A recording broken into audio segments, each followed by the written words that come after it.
सुनेको थिएँ रोमानियामा भोलि आइतबार फिल्म चल्दैछ भनेर।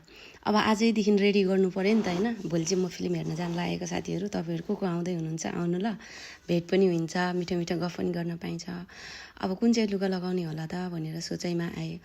अनि के गर्नु त नि, लुगाहरू सबै खोदालेर हेरेँ है, कुनै फिट हुँदैन, कुनै राम्रो हुँदैन। मैले चाहिँ एक हप्ता अगाडिदेखि नै प्लान गर्छु कि कतै जानु छ भने चाहिँ यो चाहिँ अस्तिको आइतबारको दिनै मैले भिडियो बनाइरहेको थिएँ कि, अनि मैले पोस्ट गरेको थिएन क्या। अनि आज चाहिँ पोस्ट गर्नु पर्यो भनेर अनि सबै लुगा लगाइ हेरेँ होइन, त्यति राम्रो पनि देखेन।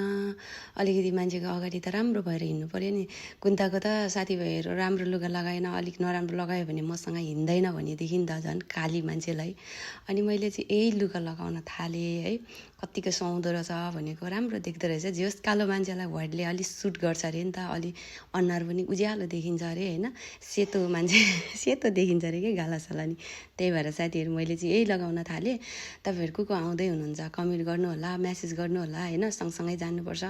अनि टिकट चाहिँ कतिजनाले चाहिँ फ्री यस्तो चाहियो मलाई नि, उस्तो फ्री चाहियो भन्दै हुनुहुन्थ्यो।